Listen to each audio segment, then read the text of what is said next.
Revenue খাচ আনিছা, খালি পাট্টাৰ মাটিত সোমাম আৰু তোমাক এদিন হলেও আমি এই খাচ মাটিত ওলাই লৈ আহিম। খাচ মাটিত তোমালোকে বসবাস কৰিব লাগিব।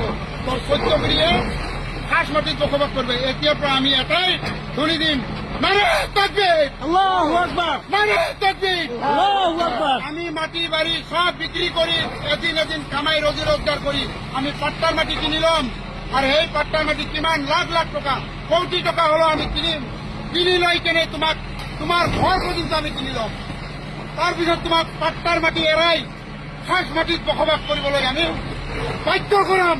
তেতিয়া চাম আপোনালোকৰ কি।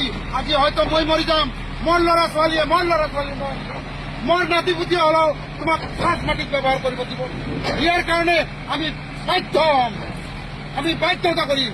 আৰু জি আই প্ৰশাসন লগাই দি আমাৰ যিটো অত্যাচাৰ কৰি আছা, সৰু সৰু ল'ৰা ছোৱালী মাকৰ গাখীৰ খায়, নান্দৰ কুঁৱাৰ পানী দমকল গোটেইখিনি ভাঙি দি আছে, পানী খোৱা পৰ্যন্ত আপোনালোকে ব্যৱস্থা কৰি দিছে। পানী না যাতে খাব নোৱাৰে, মৰি যায় মানুহে।